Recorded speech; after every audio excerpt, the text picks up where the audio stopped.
જય શ્રી કૃષ્ણ. હું આજે આપને એક સવાલ પૂછું. આવડું મોટું વિશ્વ છે, આટલી મોટી જનસંખ્યા છે, એમાંથી એવા ચહેરા કેટલા કે જે તમને જોઈને એના હૃદયમાં આનંદ છવાઈ જાય? જુઓ, જરા ઊંડો શ્વાસ લઈ મારા પ્રશ્નને બરાબર વિચારી જુઓ. આપની સામે સગાઓનું, સંબંધીઓનું, મિત્રો, પરિચિતો, સહાધ્યેયો, સહકર્મચારીઓ, એનું એક લાંબુ લિસ્ટ આવી જશે. એ લિસ્ટને નજર સામે રાખી મારો અડધો પ્રશ્ન દોહરાવો. એમાંથી એવા ચહેરા કેટલા છે જે તમને જોઈને એના ચહેરા પર સ્મિત આવી જાય છે?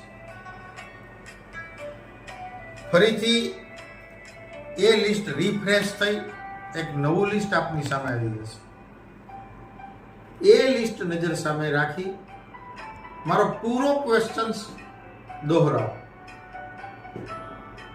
તમને જોઈ એના ચહેરા ઉપર સ્મિત તો આવી જાય છે, પણ એમાંથી એવા કેટલા કે જ્યારે તમને જોઈને એના હૃદયમાં સ્મિત છલકાઈ જાય છે?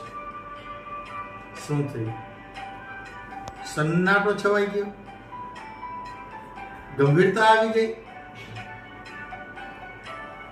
ખરેખર જ્યારે આપણા સંબંધોની, હૃદયના ઊંડાણની પરીક્ષાની વાત આવે ને, ત્યારે આપણા સંબંધો કેવા પોકળ સાબિત થઈ જાય છે.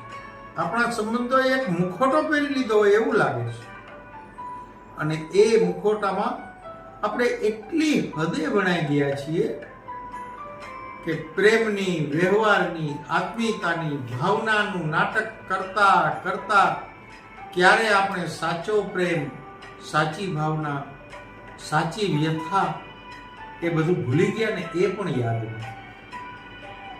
આપણા દુઃખમાં કોઈ દુઃખી થઈ સાંત્વના આપવા આવે ત્યારે આપણને પણ ખ્યાલ છે કે જ્યાં સુધી આપણી સામે છે ત્યાં સુધી જ એના ચહેરા પર દુઃખ છે.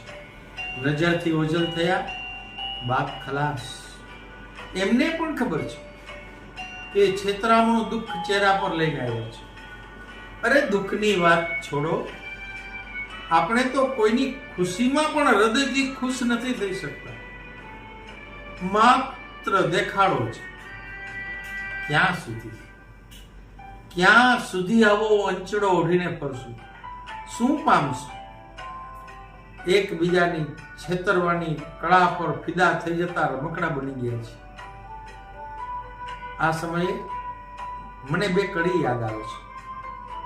હું, તમે ને આપણે. અટવાઈ ગયો એ વિચારથી,